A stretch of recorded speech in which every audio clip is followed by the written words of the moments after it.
ഗായത്രിക്ക് എന്തെങ്കിലും സംഭവിച്ചാ ഞങ്ങൾ വെറുതെ ഇരിക്കാന്ന് വിചാരിക്കണ്ട. നിങ്ങൾ കുറേ കാലം അതും ഇതും പറഞ്ഞു നടന്നിട്ട് ഒരു പോക്കങ്ങ് പോയല്ലോ. അങ്ങനെ അവോയ്ഡ് ചെയ്തത് അവൾക്ക് സഹിക്കാൻ പോലും പറ്റിയിട്ടില്ല. ആ കുട്ടിക്ക് സങ്കടം വന്നു പറഞ്ഞു, അതൊക്കെ നമുക്ക് മനസ്സിലാവും. അതിനുവേണ്ടി വീട്ടിൽ വന്ന് ഭീഷണിപ്പെടുത്താൻ നിൽക്കണ്ട, അതങ്ങോട്ട് നിർത്തിയേക്ക്.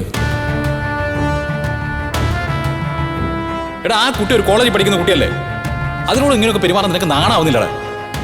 ഒന്നുമില്ലെങ്കിൽ നിന്റെ കല്യാണം കഴിഞ്ഞല്ലേ, ഇനിയെങ്കിലും ഇതൊക്കെ നിർത്തിയിട്ട് നിനക്കൊന്ന് മര്യാദയ്ക്കിരുന്നൂടെ?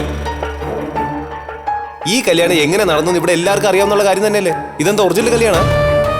സുഭാഷ് ഏട്ടാ, ഞങ്ങളുടേത് വെറും ഫേക്ക് മാരേജ് ആണ്.